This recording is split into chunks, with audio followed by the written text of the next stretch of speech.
Okay, I want to talk about things that are important to me and important for the process and progress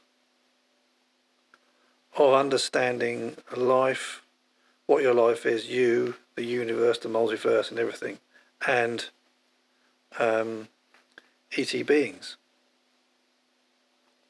aliens, and those that live on different planes of existence on higher frequency levels. How do we contact them, and how do we contact ourselves, our higher selves, in higher frequencies where we exist throughout the multiverse? We all exist throughout the multiverse in various forms, and we've chosen to come here and have a human experience. We are spiritual beings having a physical human experience.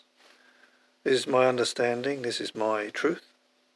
It may not be yours, or you may be thinking about it.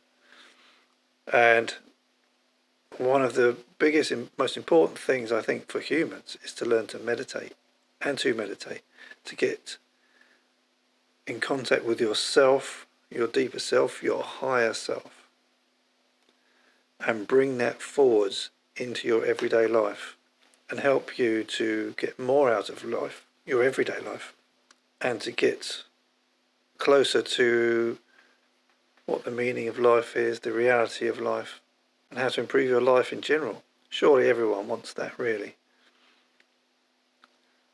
So for me, it's meditation. Some people take psychedelic drugs, they take ayahuasca and things like that, and they gain many experiences and understanding through that.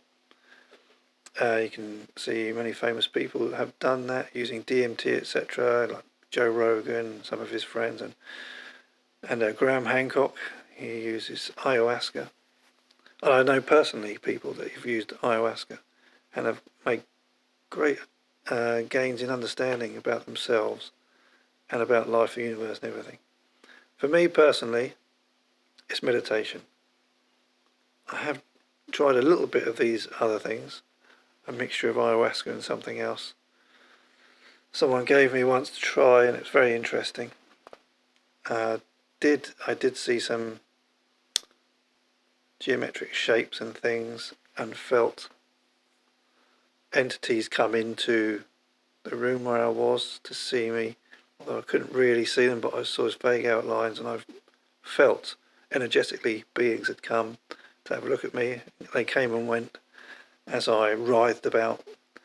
For me, it was all body movement. All my arms were moving, my legs were moving, and I was like this, like for a couple of hours. I was sweating and just moving all the time, and saw geometric shapes and had beings come and go, but I didn't really see them. But this was like just a light.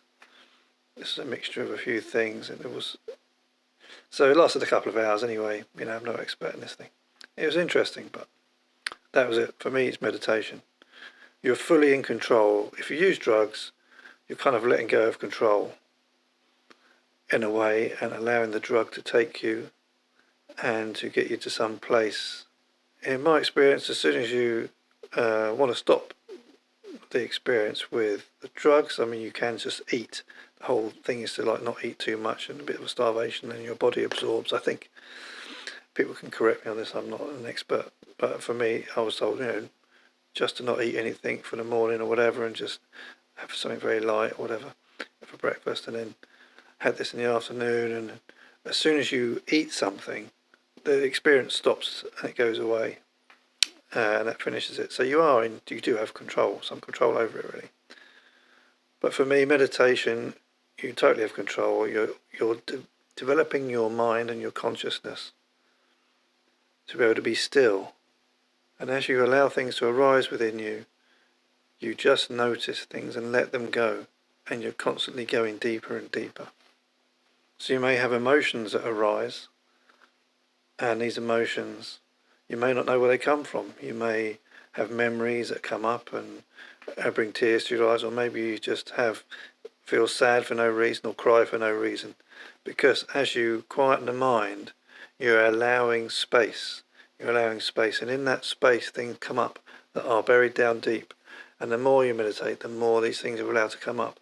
It's like flushing them out, clearing yourself out of all the old stuff, all the old patterns, all the old traumas and everything. You're allowing them to rise and be seen. So you never get, so if you have a past trauma, it's not like you get rid of it and it goes away and never comes back. You just allow it to be seen, because most things want to be seen. They just want to be recognised and seen, so you're allowing them to arise, allowing them to be. And if you have past traumas, you allow them to come up, and you see them and accept them.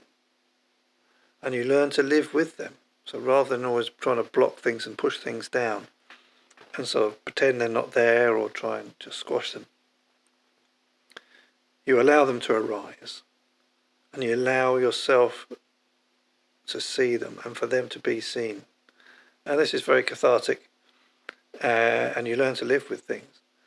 And as you do more of this, you just go deeper and deeper, and you have deeper experiences. A lot of people see quite near the beginning, in my experience of teaching people to meditate and talking with other people, they quite often see colours of all sorts. Maybe they generally see the normal sort of colours that are always the same for them. Perhaps they change, and many other things. This is just a way you become a much more in control person, if you like, not controlling, but you feel much more understanding of life, universe and everything. As you understand more about yourself and you go deeper within and have more wider experiences, in my experience, the more I understand and feel about myself, the more I can understand and feel about others.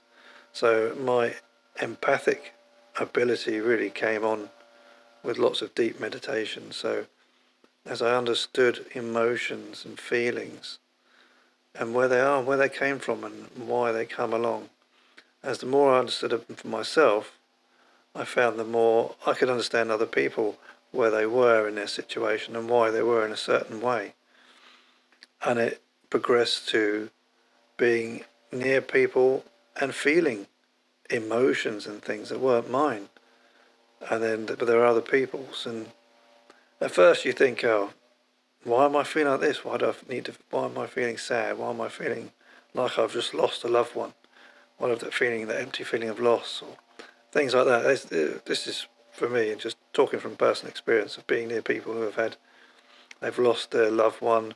Either they've left them or they've died, or that one of them family members have died, etc. And things like this. For me, it's normally strong emotions like that. And it can be confusing because you think it's you, but it's not you. It's someone else. And one of the things you can do, which I did, which is very helpful, is, okay, I'm feeling this feeling, let's say, of loss.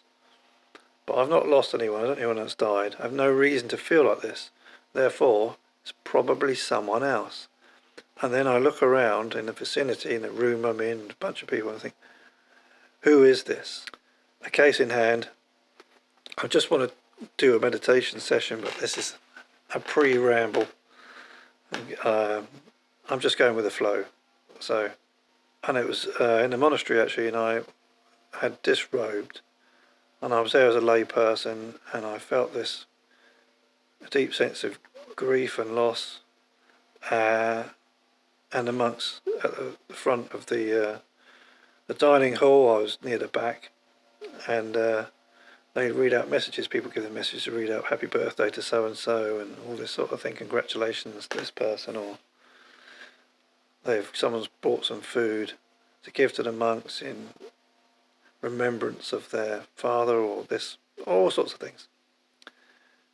And this one message was from this lady whose brother had died in a car accident, and as soon as they started to read it, she burst out in tears, and it wasn't just that she burst out in tears. I felt energetically inside, and I connected and realised that this was the lady who was feeling that deep sense of grief and loss, and so that was who it was, because I knew it wasn't myself. And once you recognise normally that it's not you and it's someone else, it does pass. But like emotions and feelings that you have, they come and they go, but they don't just go. There's a reason they come in, and it's like I liken it to clouds in the sky. A dark cloud comes along, which could be a dark, lonely feeling or whatever it is. And if you sit with your feeling, why am I feeling lonely or alone, or why am I feeling this particular emotion or feeling? And then you find it, it's because I couldn't find someone to, this is my personal experience, I couldn't find someone to talk to. When I was in the monastery at one time, if I felt a little bit alone, you can do in a monastery because everyone's doing their own thing. A quiet time. And this was one time I was feeling I wanted to speak to someone, and I couldn't find anyone. The normal people that I normally find to speak to weren't available or weren't around. And then I realised I was trying to avoid this feeling of loneliness. I didn't realise what it was at first, but then I realised I was feeling, it's loneliness. This feeling inside, sort of slightly empty feeling and a feeling of loneliness. I went back to my room and I picked up a book and started to read a book, and I realised I was just trying to escape this feeling. I was just running away from it. And in a monastery is a place where you don't run away from anything. A lot of people would say, I've said to people that if you're going to the monastery, you're running away from life, running away from things. Actually, that's the exact opposite. You can't run away from yourself. And in places like the monastery, instead of running away, you're confronted with everything. All those things that you've pushed down and buried, of course, are coming up and have to be seen. And so, rather than running away, you're confronting. And it's a brave thing to do, and it's something people should do if they have the tools to know how to deal with it.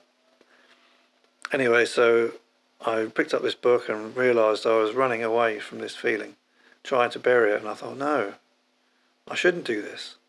And the words of my mentor rang in my ears, in my head, and he was like, he used to say, this is a golden opportunity. And this was a golden opportunity to put the book down and to sit quietly and reflect on this feeling and try and find out why I'm feeling it, how it came in, and why it's here. And you can only do that successfully whilst you're still in that feeling. And so I did. I sat with it and realised that it was loneliness. And why was it here? It's because I couldn't find anyone to expunge that loneliness with by talking, by being with someone, by filling it with the presence of others. I put my centre, because there's this thing in a monastery, people are telling me that you have a centre within yourself, and you need to find that centre and know where it is and go there. And when you're centred, you know where your centre is and you can go there. And it's a place where all around can be a storm, but you can be in the middle of the storm. You'll be at peace in this place, which is your centre. And I was placing this place of peace, my centre, into others. And when others weren't there, I was all lost at sea, and that's how I felt. Part of how I felt was all lost at sea. And when I realised that's what I'd done, and only by sitting in that feeling could I manage to find that reason, I found that that's why loneliness came in. And so I sat with this feeling of loneliness, and even though I knew what it was, and I felt some relief at that, some understanding, or a real understanding, it didn't go. It was still there. I had to wait for it, and it passed over slowly. Slowly it left. And that's why I likened them to clouds in the sky. They come along, some are light and fluffy, some are dark and broody. And just like clouds in the sky, they come and they go. You can't hurry them along, you just have to wait. You wait as they come and you wait as they go. And I never had that feeling of loneliness again in the monastery, because I'd really understood what and why I felt it.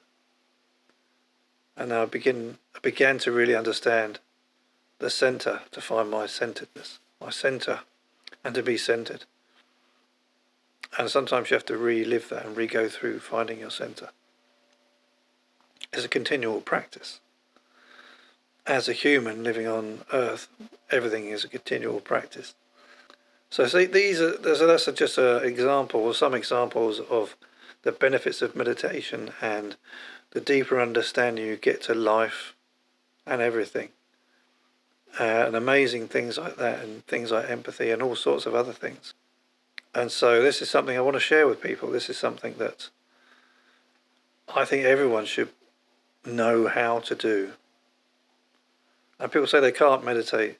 Everyone can meditate. You don't have to. Mind doesn't have to be dead quiet. The art is looking and trying to slow the mind down to quiet it, but that's impossible sometimes. I remember there was a case they put electrodes on the head of some a yogi or some maharishi, measuring the state of meditation, and that as well as other people who are practices, part of his group, I think. And one lady, I recall, said she was disappointed after she was meditating for this project, this science project. She thought, I bet the readings were really bad because my mind was busy all the time. I couldn't stop thinking. And actually, she had one of the deepest forms of meditation, and deep into there's a alpha, beta, and gamma, theta, brainwave links. I can't remember which one relates to which, the deepest one, but she had one of the deepest meditations she'd ever had, even though she thought she didn't because her mind was so busy. But she did, and that's because it's all part of the flushing of the consciousness and the mind. Sometimes things have to come up and go around and go, and you have to allow these things to pass in front of you. So it doesn't matter if your mind is busy. Just try and be aware of it. Try not to go with it. Be aware of thoughts that come up and feelings. Try not to go with them. In my case with the loneliness, I wanted to understand. And you can do that. But in meditation in general, when things arise, you just notice them. You become the observer. So you're in like the third person. Feelings and images, thoughts, emotions arise. We try not to get involved with them. Notice that they've arrived, they've arisen. Allow them to be. Watch them as they come and watch them as they go. And you continually do that. And so your mind gets quieter. I had reached a stage where I had been in a place of nothingness, of no thing, where I'd completely gone beyond thought and time, and even myself, where nothing existed. Not even a semblance of a thought of myself. So it is possible, but it takes a lot of practice. And don't measure yourself against other people and what they've had, because we're all on our own journeys and it's unique for all of us. Also, when you've had experiences, states of Samadhi, as they call it, states of, which is a state of equanimity, which is where you just feel at peace and everything feels balanced. And there's a certain feel to it, a certain quality, where your body is really relaxed and you're at peace. There may be things coming and going, but you're still at peace. It's a certain feeling that you know when you get there. And people try to re-encapsulate a particular feeling or experience they've had before in meditation, but you very rarely have the same thing twice. It's normally always different, and as different things need to arise. So never try and relive anything. Never try and make anything happen. You just need to be. And be in the space between the thoughts. And so, with that said, I shall start explaining a meditation. We'll do a meditation. It's a guided meditation, but I will be quiet at some point for about 10 minutes or so. I'll bring us back again. So I shall lead you through the meditation now. And what we need to do is relax the body. A lot of people, when they start to meditate, think they just sit And that's it, watch the mind. It's really important to relax and relax your body. And you won't be able to meditate very efficiently without relaxing yourself and your body first before you really get to the meditation. And this is really what we're going to be doing, and then letting go into a spaciousness. So what I want you to do is, it doesn't matter if you're sitting on the floor, you can sit cross-legged on the floor if you can. You don't have to. You're sitting on a cushion. You've got to be comfortable. So it's okay to sit in a seat like this. Ideally, you won't be leaning back on your back, because all of the energy of things travels up your spine through the nervous system from your base chakra, you could say, up to your crown chakra, all the way up through your body. But it's okay if that's all you can do, and if that's the most comfortable for you, then you can do that. It doesn't stop you meditating. So just sit comfortably. I have my hands one on top of the other, like this, on my lap, and I shall do this with you. Whether I'm sitting on the floor or whether I'm sitting in this chair. I have the right hand on top of the left. It's kind of traditional, but you don't have to do that. You just need to be in a position where you can sit for like 20 minutes or half an hour comfortably. And I generally sit for between half an hour and an hour. And I've been meditating for 35 years or something, I think now. And I was in a monastery. I was a Buddhist monk. I was a Samanera. It was like a novice monk. I was going to be a full-blown monk, but I left the monastery after a couple of years. I went back and helped run a retreat centre for a year, but it was a very, very brilliant time, useful time I had there. And deep in my meditation, a year in a monastery is like 5 years trying to meditate in your hustle bustle of everyday life. Or 5 to 10 years. Anyway, so sit comfortably, one hand on top of the other. Don't lean your head back on the cushion. It's better to, even if you're sitting like this, to have your head, if you can, just holding it upright, and have your chin slightly down. And if you're sitting, it's like, imagine a hook on top of your head. You've got a string, and you pull that string so it pulls a hook, and your head just goes down slightly. So your back is slightly straighter. Probably not in this chair, but if you're sitting on the floor, or sitting upright on a cushion, or sitting upright on a settee or a chair, and just relax. And then what I'm going to do now is just take you through the process. So what I like to do is imagine that there's a light coming in through the top of my head, the crown chakra. It's a white light. You can have any colour light that you like, it doesn't matter. The light comes in, down through the top of your head, and it's slowly filling your body as it goes. So it's slowly filling your head on the inside, like you're being filled up from the top down with this beautiful white light. And this white light is relaxing and calming.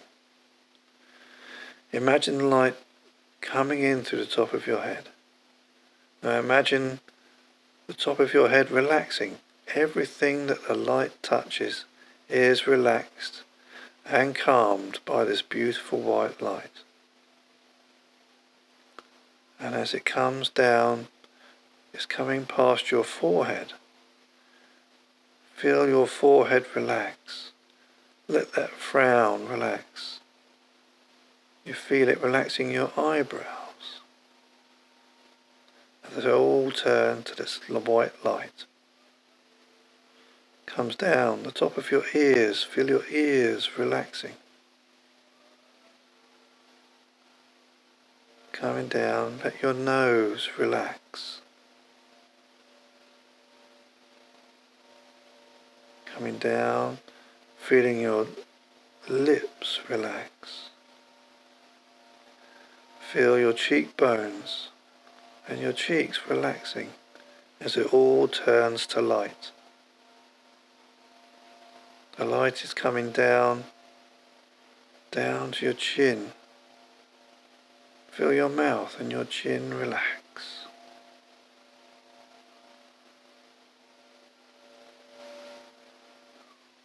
The light is filling up, coming down your neck now. Feel your neck relaxing.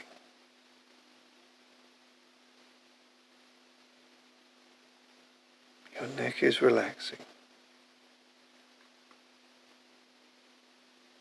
It's coming down to the top of your shoulders. Feel your shoulders relax.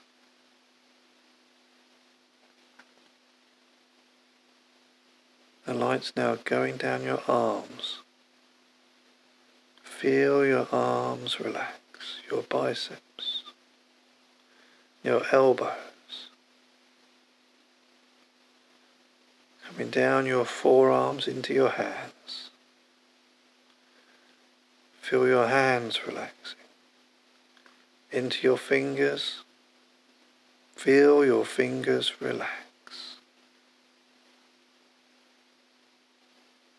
Right to the ends of your fingertips. And now your torso. Feel your chest turning to light, calm and relaxed. All the blood, all the veins, all the internal organs relaxing as they turn to the bright white light. Everything is now relaxed, calm and peaceful. Peaceful and relaxed. Your rib cage relaxing, your skin relaxing. Feel the light coming down your stomach. All of your stomach relaxing.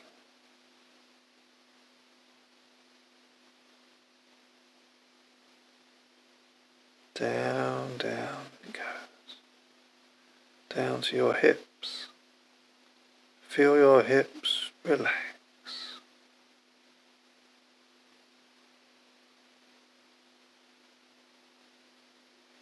Now the light's going down your thighs. Feel your thighs relax. Calm and relaxed. Down to your knees. Feel your knees relaxing.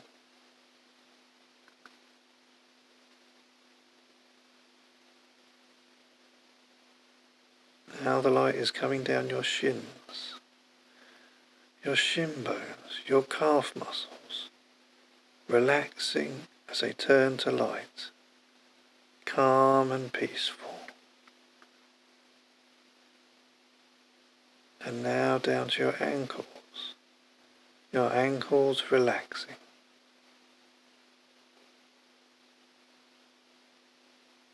Into your feet relaxing, right to the end of your toes relaxed. Your body is now full of light. You're calm, peaceful and relaxed. Take the light down into the ground, growing out like roots, as if you're a tree. A tree is solid and yet flexible, rooted into the ground. You're now rooted into the ground, the light spreading out like roots of a tree, connecting you to the earth. Calm, peaceful and relaxed. If you notice anything in your body tensioning up, just take your attention to it and let it relax.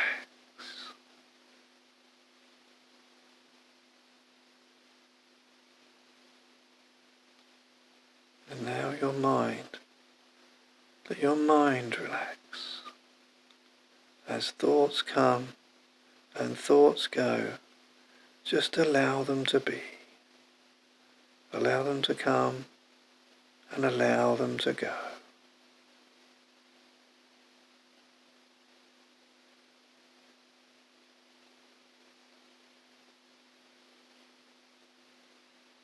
Don't worry if your mind wanders, if you wander away with thoughts, or even a full movie comes into play. Just notice that and say, thank you for showing me that my concentration has wandered, and go back to relaxing. Watch the rising and the falling of your abdomen as you're breathing in and out. Rising, falling. And you can say in your mind, if it helps with the thoughts, rising as your abdomen rises, falling as your abdomen falls, rising, falling. And just keep doing that, and slowly you'll be able to let go of the words, let go of the thoughts, and just be.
Now I want you to slowly come back.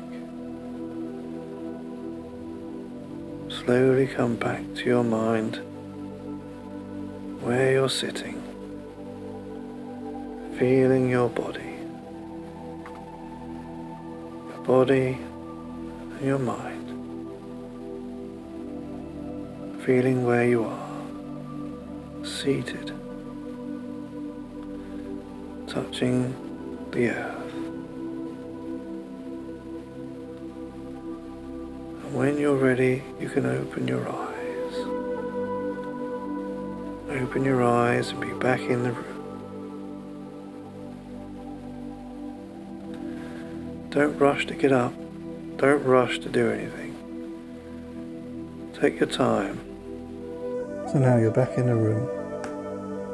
Your eyes are open. Taking your time. So, if you have any questions or you want to share any experiences you had whilst you were meditating, feel free to leave comments below. I will read them and I'll try and answer any questions that I can.